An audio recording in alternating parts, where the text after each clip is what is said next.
Apa nih?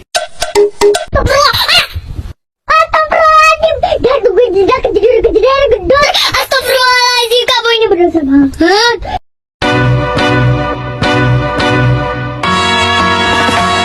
Singing low while I pop a bottle off of your chain swinging, clang clang, and it costs a lot. Bitch, I'm always at the guala, yeah, and you are not badass beat. Keep on going till you hit the spot. Whoa, I'm a big bag hunter with the bow.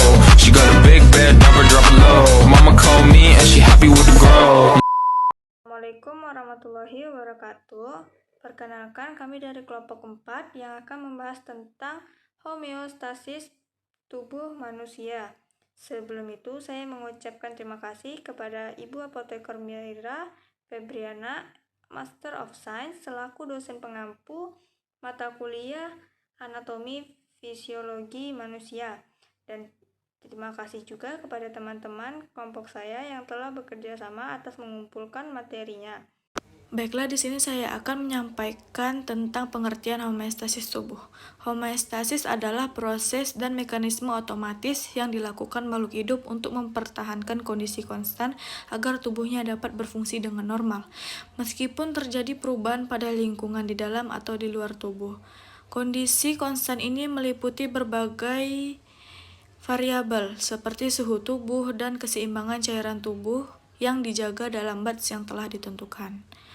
Contoh variabel lainnya yaitu pH, cairan ekstraseluler, konsentrasi ion natrium, kalium, dan kalsium, serta kadar gula darah.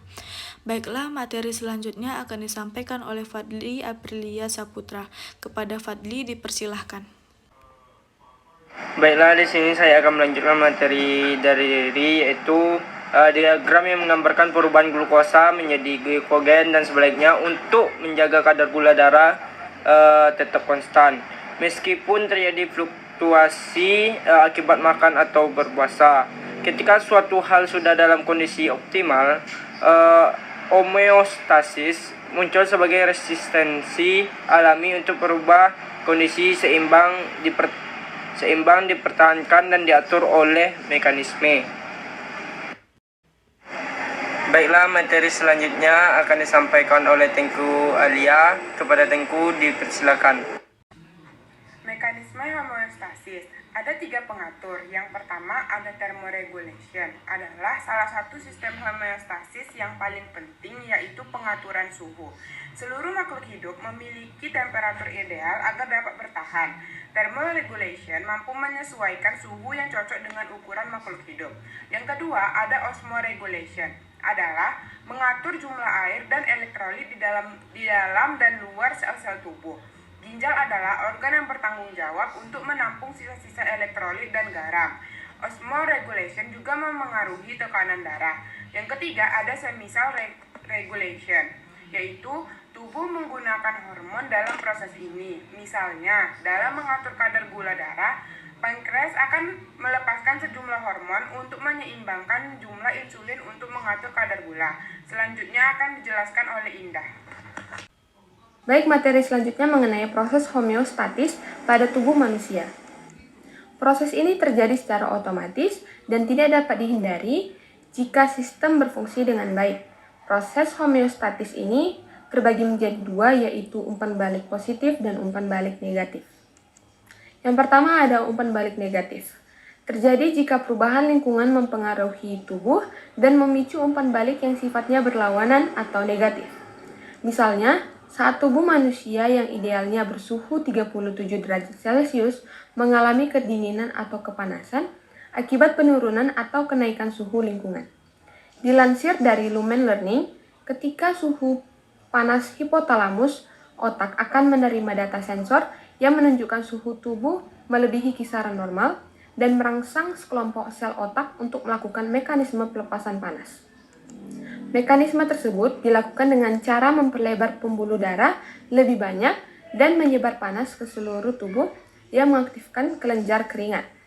Tubuh yang panas, pori-porinya akan terbuka dan kelenjar mengeluarkan keringat untuk membuat panas. Inilah mengapa saat kita kepanasan, tubuh cenderung haus karena memerlukan air untuk membuat panas melalui keringat. Baik, yang kedua ada umpan balik positif yang akan dijelaskan oleh Nadia. Baiklah, di sini saya akan menjelaskan tentang umpan balik positif dari proses homeostasis pada tubuh manusia. Umpan balik positif merupakan proses yang mendukung perubahan pada tubuh, di mana sistem tubuh bergerak menjauhi keadaan ideal daripada mempertahankan keadaan ideal tubuh. Contohnya, ibu yang melahirkan. Kondisi hamil dan melahirkan adalah keadaan tidak normal yang tidak biasa tubuh rasakan. Namun, dibanding mempertahankan keadaan awalnya, tubuh cenderung mendorong proses hamil dan melahirkan agar tubuh bisa kembali ke kondisi awal.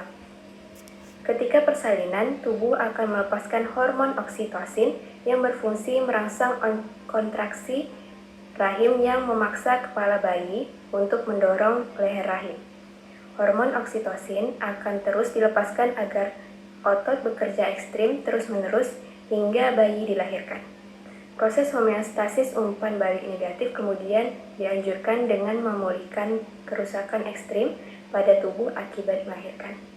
Sekian dari saya, materi selanjutnya akan disampaikan oleh Noni. Baiklah, saya akan menyampaikan tentang komponen sistem umpan balik. Komponen sistem umpan balik ini ada beberapa. Yang pertama set point, yaitu nilai fisiologi normal dari masing-masing variabel tubuh, yaitu suhu normal, konsentrasi cairan, keasaman, dan kebasahan. Yang kedua ada sensor, yaitu penerima, yang mana mendeteksi suatu penyimpangan dari setiap variabel normal. Yang ketiga ada pusat pengendali, yaitu penerima informasi dari berbagai sensor, menginteraksi dan memproses informasi tersebut, kemudian menentukan respon balasan untuk kembali ke set point. Dan yang keempat yaitu ada efektor yang menjalankan respon yang harus berlangsung sampai set point tercapai kembali. Terima kasih, sekian dari saya. Materi selanjutnya akan disampaikan oleh Intan. Saya akan lanjutkan macam-macam sistem umpan balik yang ada di dalam tubuh. Yang pertama yaitu homeostasis suhu tubuh atau yang disebut termoregulasi.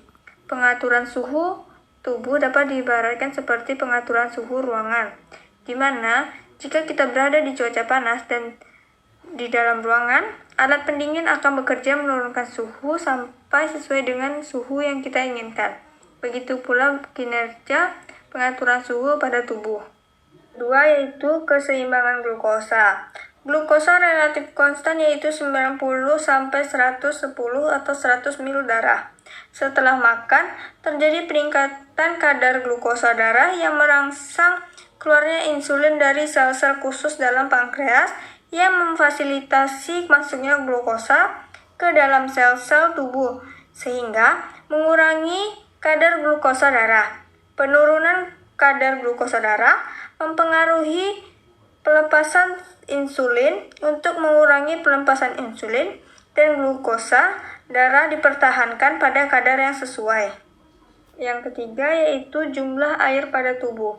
Apabila terjadi suatu perubahan pada pola pemasukan dan pengeluaran air di dalam tubuh yang dapat mengakibatkan kekurangannya air dalam tubuh, maka sel-sel di pusat harus di hipotalamus akan terangsang, kemudian memerintahkan individu mencari minum dan merangsang sel-sel hipofisis posterior untuk melepaskan simpanan ADH-nya, yaitu antidiuretik hormon, di mana ADH yang beredar akan mempengaruhi sel-sel tubulus distal dan ductus colligensum ginjal untuk lebih banyak menarik air kembali ke dalam darah.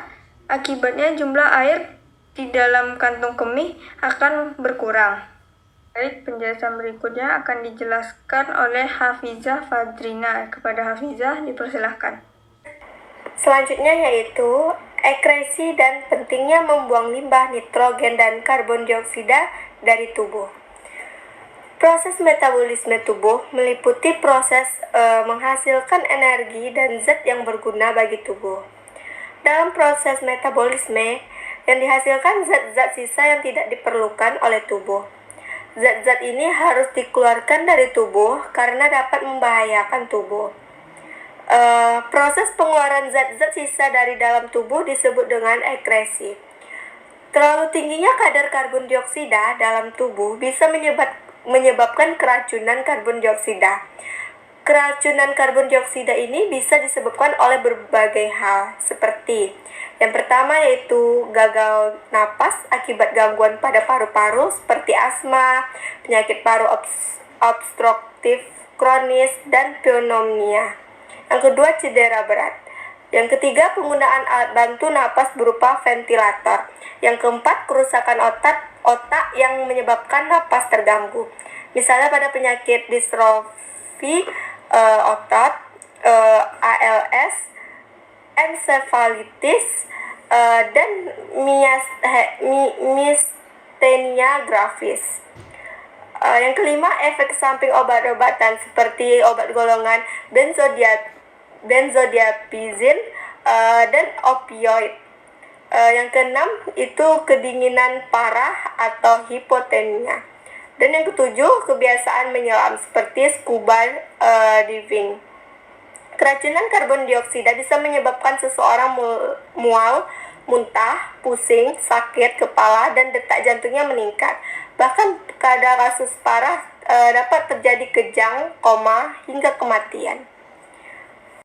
Fungsi dari sistem ekskresi ini yang pertama yaitu membuang limbah yang tidak berguna dan beracun dari dalam tubuh.